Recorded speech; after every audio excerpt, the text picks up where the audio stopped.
الرحمن علم القرآن خلق الإنسان علمه البيان الشمس والقمر بحسبان والنجم والشجر يسجدان والسماء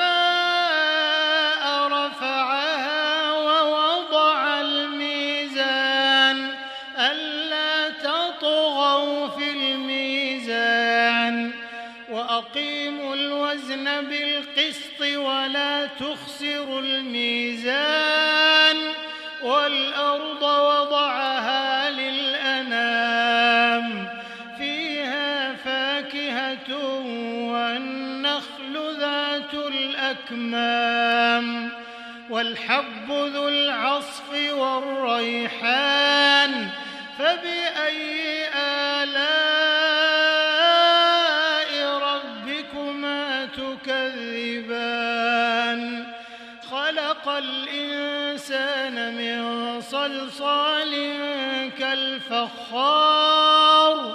وخلق الجان